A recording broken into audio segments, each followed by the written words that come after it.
Marcus Blake was a man who preferred to stay away from the limelight and did not seek validation from others. At 52, he had established his life and enterprise on pillars of discipline, creativity, and unwavering determination. His agricultural technology firm, EcoHarvest Technologies, stood as his greatest accomplishment, specializing in cutting-edge vertical agriculture and water-conserving irrigation systems. EcoHarvest was not merely a company.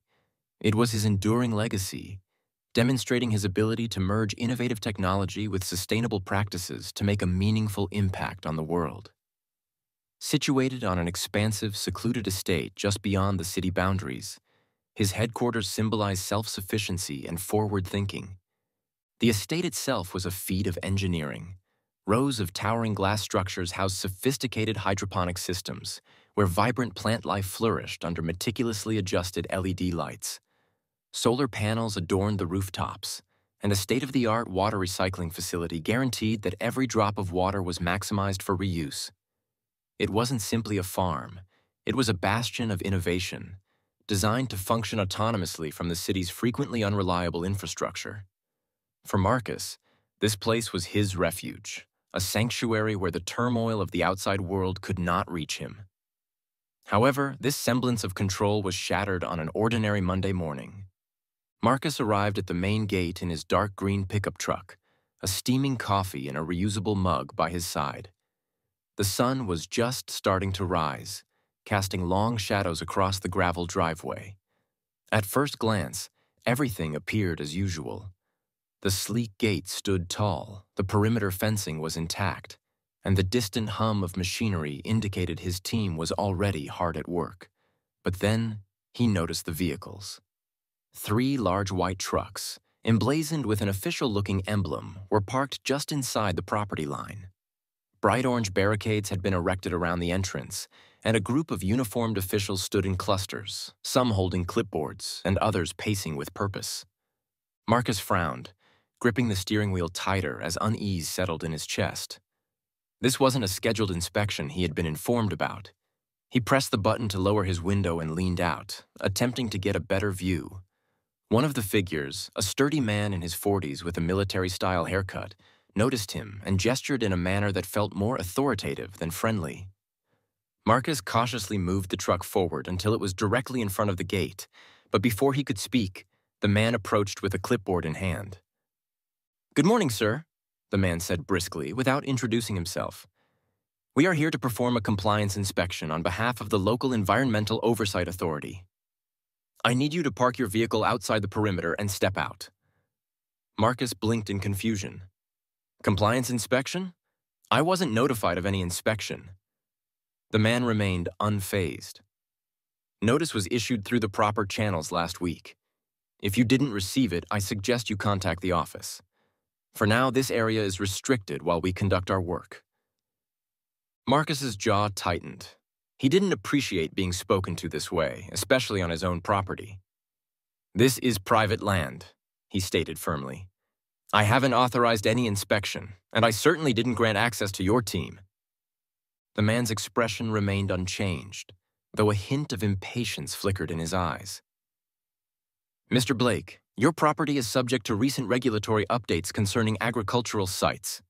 We are within our rights to conduct this inspection. If you don't comply, we will have to escalate this matter further." Marcus exited the truck, closing the door with a firm thud. He crossed his arms, his imposing stature casting a shadow over the smaller man. "Show me the paperwork," he demanded. The man hesitated for a split second before handing over the clipboard. Marcus scanned the document, his eyes narrowing as he read the jargon-filled text. The language was intentionally vague, referencing newly amended regulations regarding environmental safety and resource management. Nowhere did it explicitly authorize a comprehensive inspection of his property. "This doesn't grant you the authority to shut down my operations or restrict access," Marcus said, holding the clipboard back. "You're overstepping." The man offered a faint smile, though it lacked warmth. "With all due respect, sir, that's not your decision to make. Now, if you'll excuse me, we have work to do." He turned and walked away before Marcus could respond. Frustration welled up inside Marcus as he watched the group disperse across his property. One team was unloading equipment from the trucks, while another was already setting up what seemed to be measuring devices near his water recycling tanks. The sheer audacity of their actions left him momentarily stunned. He took out his phone and called his operations manager, Emily Carter, who was already on site. "Emily, what's happening?" he asked as soon as she answered. "I was about to call you," she replied, her voice tense. "These officials arrived about an hour ago. They claim we're under inspection for non-compliance with environmental standards. I've been trying to get answers, but they're not providing much information. Keep an eye on them." "I'll handle this," Marcus said firmly. He ended the call and walked toward the nearest group, his boots crunching against the gravel. His mind raced as he weighed his options. These people weren't just inspectors. They were too organized, too confident. This wasn't a routine check. It was an ambush. As he approached the group, a tall woman with a stern expression stepped forward to intercept him.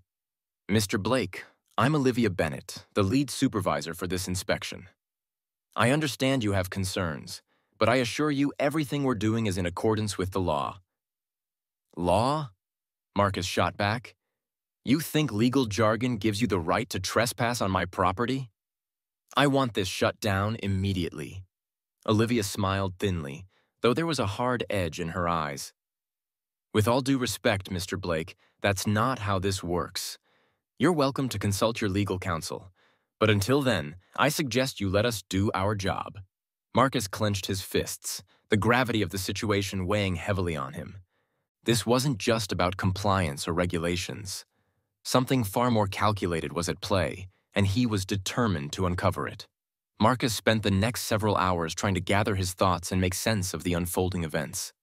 After the confrontation at the gate, he walked the perimeter of his property, carefully monitoring the so-called inspectors. They moved with precision, setting up equipment and taking notes as if they had rehearsed every step of their operation. His employees, confused and uneasy, kept their distance, unsure how to proceed with their usual tasks, while these outsiders swarmed the site. By the time Marcus reached his office, he had observed enough to realize this wasn't merely about environmental compliance. The scale of the operation, the trucks, the teams of people, the specialized equipment, was far too elaborate for a standard inspection. He needed answers, and he needed them immediately. Sitting at his desk, he dialed his lawyer, David Sullivan, a pragmatic attorney who had managed all of EcoHarvest's legal affairs since its inception. The phone rang only twice before David picked up. "Marcus?" David said, his voice sharp and attentive. "I just received your message. What's the situation?" "I've got a problem," Marcus replied, leaning back in his chair and staring out the window at the intruders on his land. "A team from the Environmental Oversight Agency has taken over my property. They're calling it a compliance inspection, but I wasn't notified, and their paperwork is questionable at best." "Did they provide any official documentation?" David asked. "They handed me a clipboard filled with legal jargon," Marcus responded. "Nothing with a clear signature or proper authorization. It feels like they're trying to intimidate me with bureaucratic nonsense." "Send me a copy of whatever they gave you," David instructed. "I'll investigate it right away. In the meantime, don't sign anything and don't let them confiscate any equipment or materials. If they attempt to remove anything from your property, contact me immediately." Marcus ended the call and scanned the documents with his phone, sending them over to David. He then sat back, contemplating his next move. He couldn't simply wait for his lawyer to untangle the legal web while these individuals remained on his property, disrupting operations and undermining his authority. His thoughts were interrupted by a knock at the door. Emily entered the office, her expression serious. "Marcus, you need to see this." She handed him a tablet, and Marcus's stomach dropped as he viewed the live feed from one of the security cameras near the main greenhouse. Two inspectors were dismantling a section of the irrigation system, carefully unscrewing parts and placing them into labeled containers. "What are they doing?" Marcus muttered, his voice low and angry. "They claim they need to examine the equipment off-site," Emily explained. "I tried to stop them, but they said I'd be interfering with an official investigation if I did." Marcus stood abruptly, grabbing his phone and storming out of the office. He marched straight to the greenhouse, his presence immediately drawing the attention of the inspectors. One of them, a slender man with wire-rimmed glasses, straightened up as Marcus approached. "Mr. Blake," the man said in a measured tone as though addressing a stubborn child, "this equipment needs to be tested in a controlled environment to ensure compliance with environmental regulations." "You're not taking anything off this property," Marcus snapped. "Put it back where you found it, or I'll personally escort you to the gate." The man remained unflinched. "Sir, obstructing an environmental investigation is a serious offense. I strongly advise you to cooperate." Marcus stepped closer, towering over the man. "This is my property, and that equipment is my intellectual property. You don't have the authority to handle anything without a proper court order."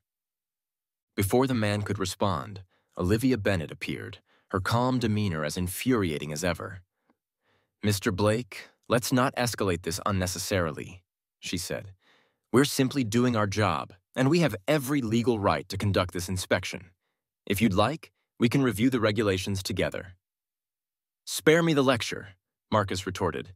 "You're not taking anything, and if you don't leave my equipment alone, I'll have my security team escort you off the premises." Olivia's smile remained steady, but her eyes held a hard edge. "Very well," she said. "We'll note your lack of cooperation in our report, but I advise you to reconsider. Resistance rarely pays off in situations like this." Marcus clenched his fists, forcing himself to remain calm. He knew she was trying to provoke him into making a mistake that could be used against him. Without another word, he turned and walked away, signaling Emily to follow. Back in the office, Marcus's phone buzzed with a message from David. He opened the email and quickly reviewed its contents. "Marcus, I've examined the documents you sent. The language is deliberately vague, but they're referencing a new set of local ordinances passed last month. It appears these ordinances were specifically designed to target properties like yours, large-scale agricultural operations with advanced water systems. I'm investigating the individuals behind this, but it will take time. In the meantime, don't allow them to remove anything off-site and document all their actions." Marcus's frustration deepened as he read the message. This wasn't a random inspection. It was a coordinated attack. Someone had orchestrated this using legal loopholes and ambiguous regulations to gain control of his property. "Olivia," he said, looking up from his phone, "I want you to document every move they make. Get photos, videos, anything you can." Emily nodded. "Understood." "What's the plan?" Marcus asked, taking a deep breath, his mind racing. "First, we secure our critical systems. Move the backups for the irrigation software to the off-site server and lock down the control room. Second, I want every employee briefed on what's happening. No one speaks to these officials without my approval." Emily hesitated. "Do you think they'll target the data?" "I don't know," Marcus admitted, "but I'm not taking any chances." As the day progressed, the tension increased. The inspectors continued their work, setting up equipment and taking samples without providing any explanations. Marcus's employees grew more uneasy, their usual routines disrupted by the constant presence of strangers. By late afternoon, Marcus received another call from David. "I have some preliminary findings," David said. "The ordinances they're citing were pushed through by a coalition of local officials and a private environmental consulting firm called TerraPlan Consultants." "TerraPlan Consultants," Emily echoed, frowning. "I've heard that name before." "You should have," David replied. "They're a front for the Stonegate Ventures, one of the largest investment firms in the state. Stonegate has been aggressively acquiring agricultural land over the past 2 years, targeting properties with strategic value. Water access, renewable energy systems, you name it." Marcus felt a surge of anger but forced himself to stay focused. "So this isn't about compliance, it's about forcing me out." "Exactly," David confirmed. "They're using the ordinances as a pretext to make your operations untenable. If they can't shut you down outright, they'll inundate you with fines and red tape until you have no choice but to sell." Marcus took a deep breath. "What are my options?" "For now, we fight this legally," David advised. "But you need to be prepared for a long battle. These people are playing the long game and have significant resources." Marcus hung up, his mind racing. He had worked too hard to let his company be taken from him. Whatever it took, he was going to fight back, and he wasn't going to play by their rules. As the sun set, casting long shadows across the property, Marcus Blake knew he was running out of time. The inspectors showed no signs of ending their operations. Instead, their activities became more invasive. Teams were now scattered across key areas of his facility, photographing equipment, recording data, and dismantling minor components under the guise of environmental assessment. Marcus paced his office, strategizing. David Sullivan's earlier revelation that a powerful investment group was likely behind this operation had confirmed his suspicions. This wasn't just an inspection. It was a calculated attempt to dismantle his business piece by piece. Whoever was orchestrating this wanted him out of the way entirely. His thoughts were interrupted by Emily, his operations manager, who burst into the room, her face etched with frustration. "Marcus, we've got a bigger problem," she said, slamming a tablet onto his desk. "They've started accessing the main water recycling system. They claim they need to take samples directly from the filtration tanks. I tried to stop them, but they threatened immediate fines if I refused." Marcus glanced at the live feed on the tablet, which showed two inspectors in hazmat suits near the water tanks. One was preparing to drill into the filtration system while the other scribbled notes onto a clipboard. "This is getting out of hand," he muttered, grabbing his jacket and heading toward the door. "I'm putting an end to this now." Emily followed closely as they made their way across the property. The atmosphere was tense, with employees huddled in small groups, whispering to each other as they watched the outsiders at work. The usual hum of productivity had been replaced by a heavy silence that felt oppressive. When Marcus reached the filtration tanks, he found Olivia Bennett waiting for him. She stood with her arms crossed, her sharp suit immaculate despite the industrial grime surrounding them. "Mr. Blake," she said smoothly, her tone oozing feigned politeness. "I trust you're here to cooperate this time." "What are you doing?" Marcus demanded, pointing at the man drilling into the tank. "You have no right to tamper with my systems. Shut it down now." Olivia raised an eyebrow, seemingly amused by his outburst. "We're within our rights to collect water samples under the current compliance regulations," she stated. "Your filtration system is a critical part of this inspection. If it's found to be non-compliant, we'll have to take further action." Marcus stepped closer, his voice low and menacing.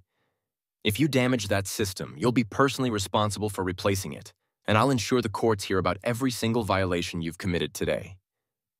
For a moment, Olivia's mask slipped. Her smile faltered, and a flicker of annoyance crossed her face. Quickly, she recovered, gesturing to the technician to halt the drilling. "Very well," she said, her voice icy. "We'll document your refusal to cooperate and include it in our report. But I assure you, Mr. Blake, this won't end well for you." Marcus ignored her, turning to Emily. "Get security to lock down this area. No one touches these tanks without my explicit permission." As they walked back toward the main building, Emily spoke in a low voice. "Marcus, this isn't just about compliance anymore. They're testing you, seeing how far they can push." "I know," Marcus replied, "and I'm not going to let them win." Later that evening, as the inspectors packed up their equipment for the day, Marcus gathered his core team in the conference room. The mood was grim, but determination filled the air. "We're under attack," Marcus began, his voice firm. "This isn't just an inspection. It's a coordinated effort to cripple our operations and force us out. I've spoken with David, and we have a legal case, but that won't be enough. These people have money, connections, and time on their side. We need to be smarter, faster, and tougher than they are." "What's the plan?" one of his senior engineers asked. "First, we secure our systems," Marcus replied. "I want all critical data backed up and moved to the off-site server. Lock down access to the control room and disable any external connections they could exploit. Second, we document everything. I want photos, videos, timestamps, anything that shows what they've done here. Emily, that's your job." Emily nodded. "Already on it. I have security footage and logs from today. I'll ensure everything is backed up." "Good," Marcus said. "Now we need to identify who we're dealing with. David mentioned an investment group with a vested interest in taking us down. I want every connection they have to local officials, every name tied to those ordinances, and every company they've targeted before. If we can expose them, we'll have a fighting chance. As the meeting concluded, Marcus felt a renewed sense of purpose. He wasn't just defending his business, he was fighting for everything he had built and believed in. However, the next morning brought an even greater escalation.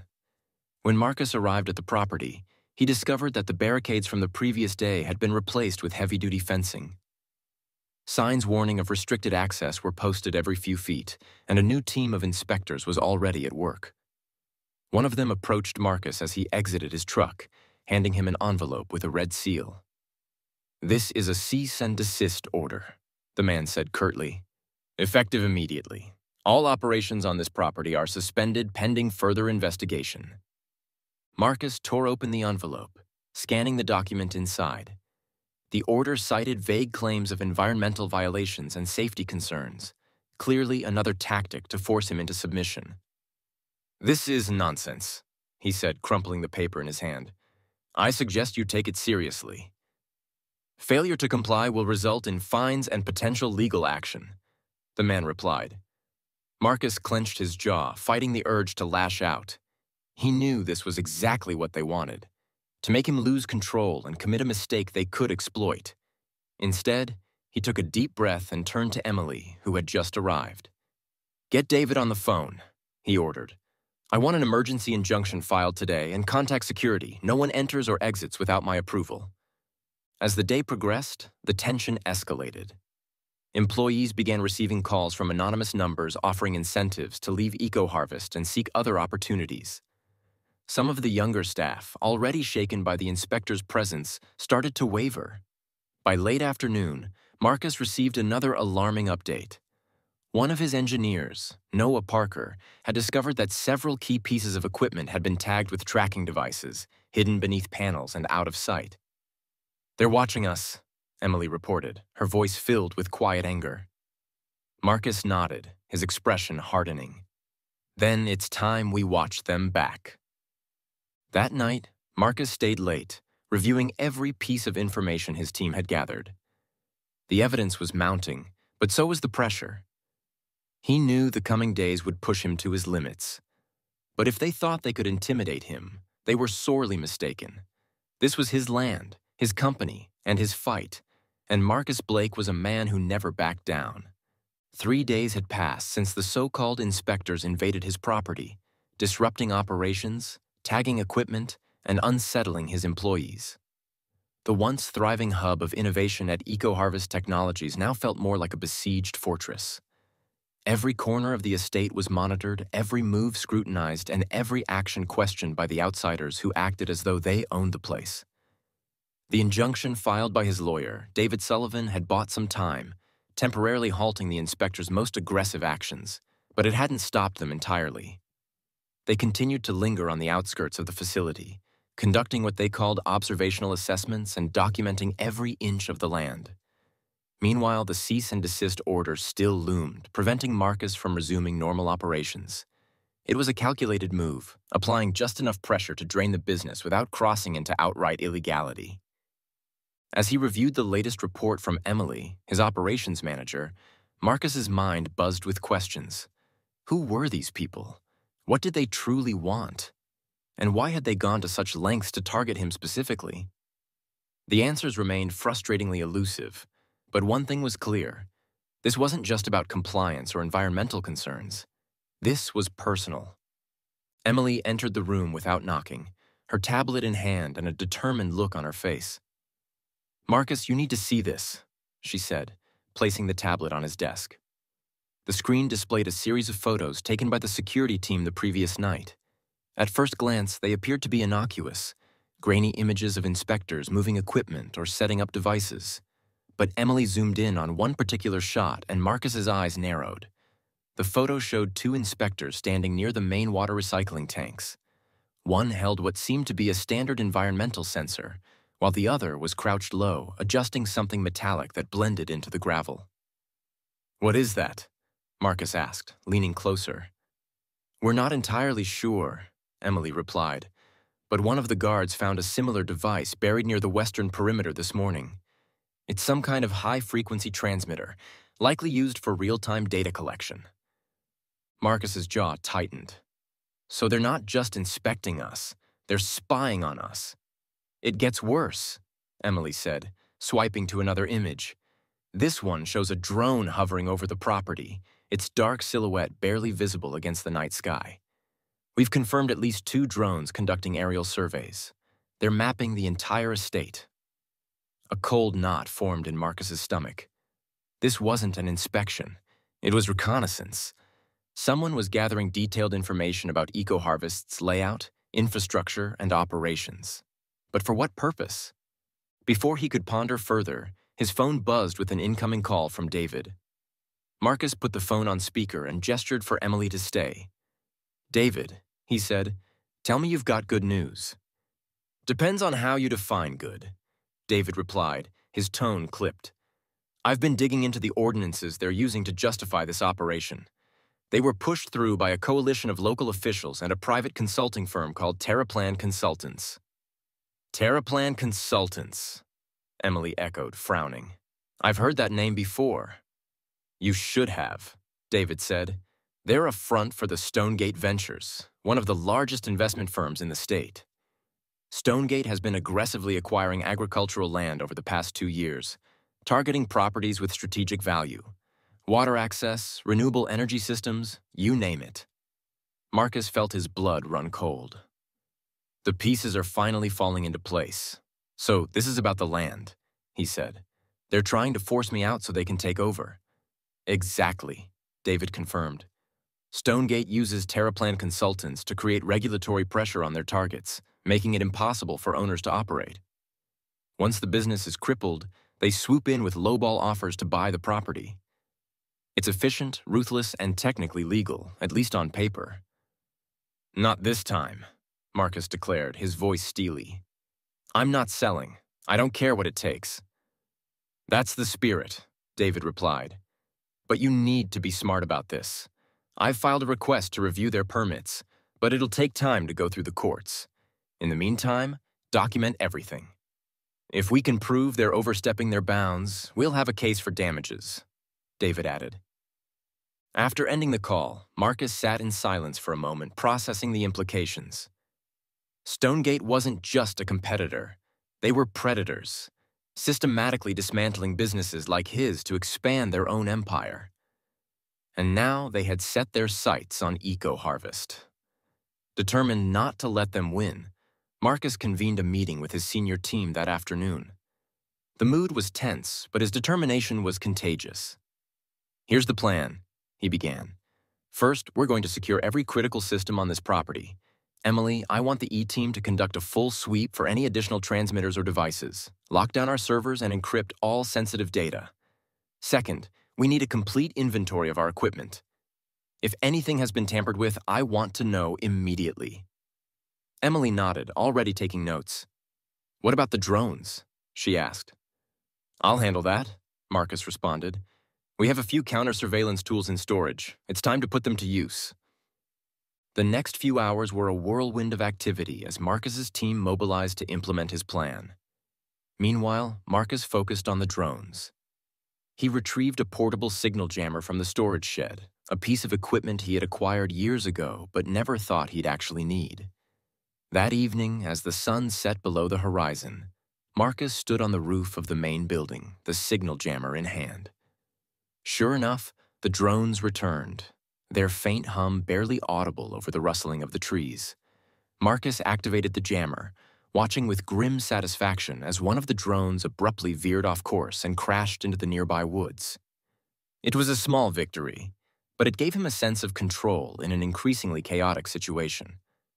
The following day brought an unexpected twist. One of Marcus's engineers, a meticulous man named Noah Parker, discovered something alarming during a routine inspection of the western greenhouse. Hidden beneath a panel near the foundation was a small, unmarked container. Inside were several documents, blueprints, maps, and what appeared to be a detailed proposal for a new development project. Marcus spread the documents across his desk, his eyes scanning the pages with growing disbelief. The proposal outlined plans for a high-end residential community complete with luxury amenities and private access to a water reservoir that would be built on EcoHarvest's land. The Stonegate Ventures logo was prominently displayed in the corner of each page. "They're already planning the takeover," Emily said, her voice filled with anger. "They're not just planning it," Marcus replied. "They're counting on it. These individuals think they've already won." As he stared at the documents, a spark of determination ignited within him. This was more than a fight for his company. It was a fight for everything he stood for. If Stonegate wanted a war, they were about to get one. The next morning brought an unsettling calm to the property, as if the storm of the past few days had suddenly paused. But Marcus knew better. Stonegate and their proxies weren't done by a long shot. Their methods were calculated and methodical, and Marcus understood this was merely the eye of the storm. Still, the eerie quiet gave him and his team a chance to regroup and prepare for what was coming next. In his office, Marcus pored over the blueprints and development plans discovered in the unmarked container the previous day. The details were chillingly specific. The proposal outlined a timeline for transforming EcoHarvest's property into a sprawling luxury residential enclave, complete with artificial lakes, private gardens, and a community center that would replace his greenhouses. It was a vision of complete erasure. Everything Marcus had built would be wiped away as if it had never existed. "They've already decided we're finished," Marcus muttered to himself. Emily entered the office without knocking, a grim look on her face. "We've got another problem," she said, placing a tablet on the desk. "One of our employees just quit, Jason from the engineering team. He said he couldn't handle the pressure." Marcus's brow furrowed. Jason has been with EcoHarvest for years and is one of our most reliable engineers. Did he mention why? Emily hesitated, then sighed. He mentioned getting an offer from an unnamed consulting firm. It was too good to pass up. Higher salary, relocation expenses, the works. "Sounds like Stonegate got to him," Marcus declared, clenching his fists as a surge of anger rushed through him. "It's not enough for them to attack the company. They're actively picking off our people, sowing doubt and disloyalty among the team. We can't afford to lose anyone else," he said firmly. "Call a meeting with the staff. I need to address this head-on." An hour later, the employees gathered in the main conference room, their expressions a mix of apprehension and exhaustion. Marcus stood at the front, his hands gripping the edges of the table as he looked around the room. "I know this hasn't been easy," he began. "The past few days have been some of the most challenging we've ever faced as a company. But let me make one thing clear. EcoHarvest is not going anywhere. These individuals think they can intimidate us, divide us, and force us out. They believe we'll roll over and let them take everything we've worked for. But they're wrong." He paused, letting his words sink in. "I can't promise this will be over soon, and I can't promise it'll be easy. But I can promise you this. We are going to fight back, and if you're willing to stand with me, we'll come out of this stronger than ever." The room was silent for a moment. Then Emily stepped forward. "I'm with you, Marcus," she said, her voice steady. "We all are." The employees nodded in agreement, and Marcus felt a glimmer of hope. They weren't giving up. Not yet. However, any sense of relief was short-lived. That evening, a new threat emerged. Marcus was in the control room with Emily, reviewing security footage when an alert flashed across the monitor. One of the motion detectors near the northern perimeter had been triggered. Marcus clicked on the feed, and his stomach tightened at what he saw. Two figures in dark clothing were moving along the fence line, carrying what looked like bolt cutters. They were careful, staying in the shadows and avoiding the security cameras as much as possible. But their intent was clear.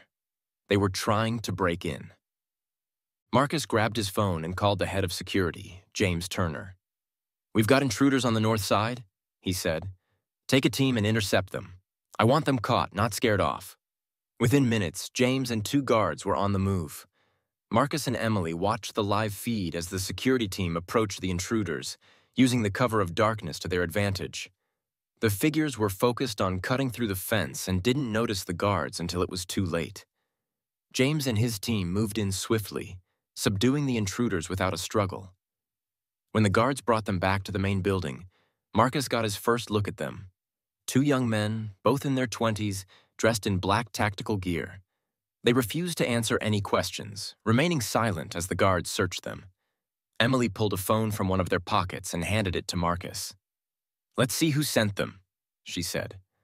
Marcus unlocked the phone and scrolled through the recent messages. Most were cryptic, but one stood out, a set of instructions detailing how to disable the property's water recycling system. The message was signed with a single letter. A. Terraplan Consultants, Marcus said, his voice low. They're not even trying to hide it anymore. The intruders were handed over to the local police, but Marcus knew they wouldn't talk. Whoever sent them would ensure they stayed silent. Still, the incident was a clear escalation. Stonegate wasn't just applying pressure anymore. They were moving towards sabotage. The next morning, Marcus called David to update him on the situation. "They're getting desperate," he said.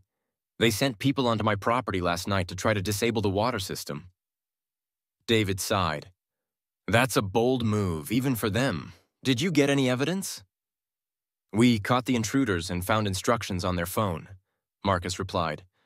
"But I doubt the police will pursue it. They're too entangled with local politics, and Stonegate's influence is too extensive." "Then we'll have to handle this ourselves," David said. "I have a contact at a federal agency who might be willing to look into this. If we can prove Stonegate is engaging in illegal activity, we can shut them down for good." As the call ended, Marcus felt a renewed sense of purpose. The fight was far from over, but he finally had a path forward. That afternoon, as Marcus reviewed the latest reports, Emily entered the office with an envelope in her hand. "This just arrived?" she said, her expression uneasy. Marcus opened the envelope and found a single piece of paper inside. It was a message, typed in bold letters. "Sell your land while you still can." The threat was clear, but instead of fear, Marcus felt a surge of defiance. "I'm not going to let them win," he said quietly. "Let them come," he added. "They're going to regret ever starting this." The air was thick with tension as Marcus stood in the dimly lit control room, staring at the map displayed on the monitor. It showed his property and the surrounding area with every sensor, camera, and checkpoint marked in sharp detail. For days, the assault on his business had escalated. Threats, sabotage, and now a direct attempt to cripple his water recycling system. Marcus knew he was running out of time. Stonegate and their proxies weren't going to stop until they had everything. Emily entered the room, her tablet in hand. "We just got confirmation," she said, her voice tight. "The injunction hearing has been scheduled for tomorrow morning. David says it's our best shot at freezing their operations." Marcus nodded, his jaw set. "And the equipment inventory?" "Completed," Emily replied. "We found 3 more tracking devices embedded in the soil sensors near the east greenhouse. Whoever's behind this knows exactly what they're doing." Marcus leaned on the table, his fingers gripping its edge. "It's not enough to defend ourselves anymore. We need to strike back." That night, Marcus and his security team prepared for what felt like a final stand. They reinforced the perimeter, adjusted the cameras to eliminate blind spots, and conducted a thorough sweep for any remaining devices. But as the preparations continued, an idea began to form in Marcus's mind. "They're mapping us," he said, pacing the control room, "tracking every system, every weak point. But what if we use that against them?" Emily frowned. "What do you mean?" "We feed them false data," Marcus explained. "If they're relying on these transmitters to monitor our operations, we can manipulate what they see, make them think they found a critical failure or, even better, a violation severe enough to backfire on them." Emily's eyes lit up with understanding. "You mean set a trap?" "Exactly," Marcus agreed. "If we can create the appearance of a catastrophic compliance issue, they'll act on it. And when they do, we'll catch them in the act." Over the next several hours, Marcus's team worked tirelessly to implement the plan. Using the transmitter Stonegate had planted, they crafted a data stream that simulated a breach in the property's containment systems. It was a delicate balance, convincing enough to draw attention, but not so obvious that it appeared staged. By midnight, everything was in place. Marcus sat in the control room, watching the monitors as his team monitored the perimeter. The tension was palpable. This plan had to work. Shortly after 2 a.m., the first alert came. A vehicle had stopped near the southern perimeter just outside the range of the security cameras. Moments later, 3 figures emerged from the shadows, their movements swift and practiced. "They're here," Emily said, her voice low but steady. Marcus watched as the intruders made their way toward the east greenhouse, the same area the false data had highlighted as compromised. They carried tools and small devices clearly prepared for sabotage. "Let them get to the target," Marcus instructed. "We need to catch them red-handed." The intruders reached the greenhouse and began working quickly, dismantling parts of the structure and planting what appeared to be small charges. Marcus's stomach churned at the sight. These weren't just saboteurs. They were setting the stage for a disaster that would justify a full shutdown of EcoHarvest's operations. Once they were fully engaged, Marcus gave the signal. Within seconds, the security team moved in, surrounding the intruders with practiced precision. Flashlights illuminated the scene, and the men froze, their hands raised as armed guards closed in. "Don't move," James, the head of security, ordered. The intruders were disarmed and restrained, but it wasn't until their equipment was searched that the full scope of the operation became clear. Among their tools were devices designed to simulate chemical leaks and soil contamination, enough to fabricate evidence of environmental violations severe enough to destroy Marcus's company. "Call the police," Marcus ordered, his voice cold, "and make sure David gets copies of everything we found." By the time the authorities arrived, the evidence was overwhelming. The intruders refused to speak, but their equipment told the story clearly enough. Marcus handed over the data from the tracking devices, the footage from the night's events, and the fake development plans they had left behind during their earlier intrusion. The next morning, Marcus and David arrived at the courthouse, armed with enough evidence to turn the tables on Stonegate. The hearing was tense, with Stonegate's representatives arguing that the compliance measures were necessary for public safety. But when David presented the footage and documentation, their defense began to crumble. "They fabricated violations, planted devices, and sent agents onto my client's property to sabotage his operations," David stated, his voice cutting through the courtroom. "This isn't about compliance or environmental safety. This is about greed." The judge reviewed the evidence with a furrowed brow before turning to Stonegate's attorney. "Do you have an explanation for this?" The attorney stammered, clearly caught off guard.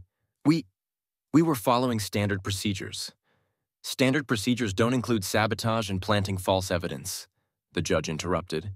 "This case warrants further investigation." By the end of the hearing, Marcus had secured not only an injunction against Stonegate's activities, but also an order for an independent investigation into their practices. It was a decisive blow that shifted the momentum firmly in his favor. As he left the courthouse, Marcus felt the weight of the past week begin to lift. The fight wasn't over, but for the first time, he had the upper hand. Stonegate had underestimated him, and now they were paying the price.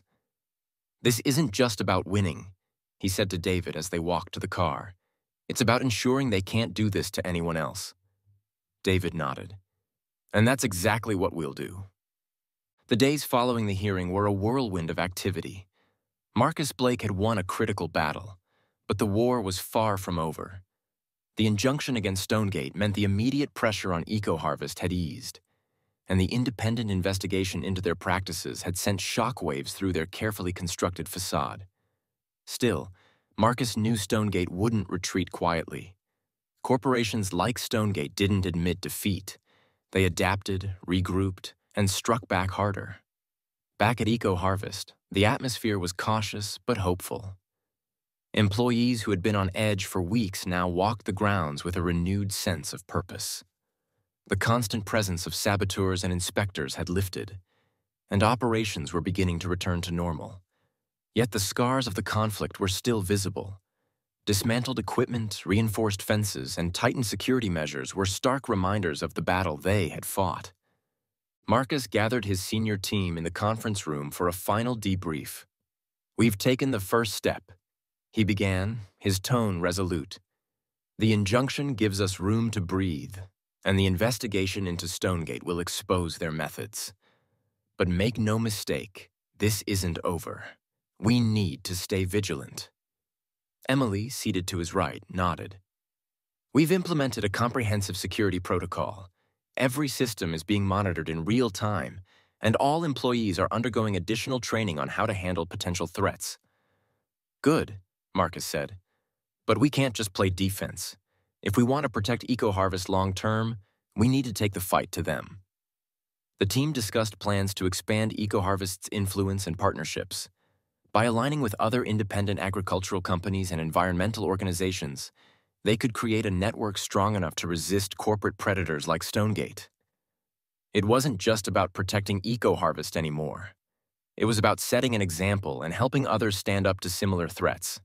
2 weeks later, the investigation into Stonegate yielded its first major breakthrough. Federal agents raided TerraPlan Consultants' offices, uncovering a trove of documents that detailed their coordinated efforts to destabilize targeted businesses. The plans for EcoHarvest's takeover were just the tip of the iceberg. Dozens of other companies had been similarly attacked, their land and resources siphoned off under the guise of regulatory enforcement. The news spread quickly, tarnishing Stonegate's reputation and triggering lawsuits from affected business owners. For Marcus, it was a moment of vindication. Watching the public backlash unfold, he felt a deep sense of satisfaction. Stonegate had finally been exposed for what they were: predators who hid behind bureaucracy and influence. But the victory wasn't just about taking down Stonegate. It was about what came next. 1 month after the hearing, EcoHarvest hosted an open house event, inviting local officials, business leaders, and community members to tour the facility. Marcus stood near the entrance, greeting visitors and explaining EcoHarvest's mission. The event was a success, showcasing not only the company's innovations, but also its resilience. As the day wound down, Emily approached Marcus with a small plaque in her hands. She handed it to him with a smile. "I thought this would be a good addition to the property," she said. Marcus turned the plaque over, reading the engraved words. "Here stands a company that refused to yield." He smiled, feeling a surge of pride. "It's perfect," he said, motioning for her to help him mount it near the main greenhouse. As he stood there, watching the late afternoon sun cast its golden glow over the estate, Marcus reflected on how far they'd come. EcoHarvest wasn't just a business. It was a testament to the power of standing firm against impossible odds. The battle with Stonegate had cost him dearly: time, resources, and peace of mind. But it had also strengthened his resolve and revealed the depths of his team's loyalty and determination. For the first time in weeks, Marcus allowed himself to relax. The battle was over, but the lessons it had taught him would endure. EcoHarvest was stronger than ever, and so was he. As the last of the guests departed, Marcus walked the estate alone, taking in the sights and sounds of his land. The hum of the irrigation systems, the glow of the greenhouses, the distant chatter of his employees. It was a symphony of resilience and hope. Though he knew challenges would arise again, he was ready for them. After all, this was his land, his legacy, and his fight, and Marcus Blake was a man who never backed down.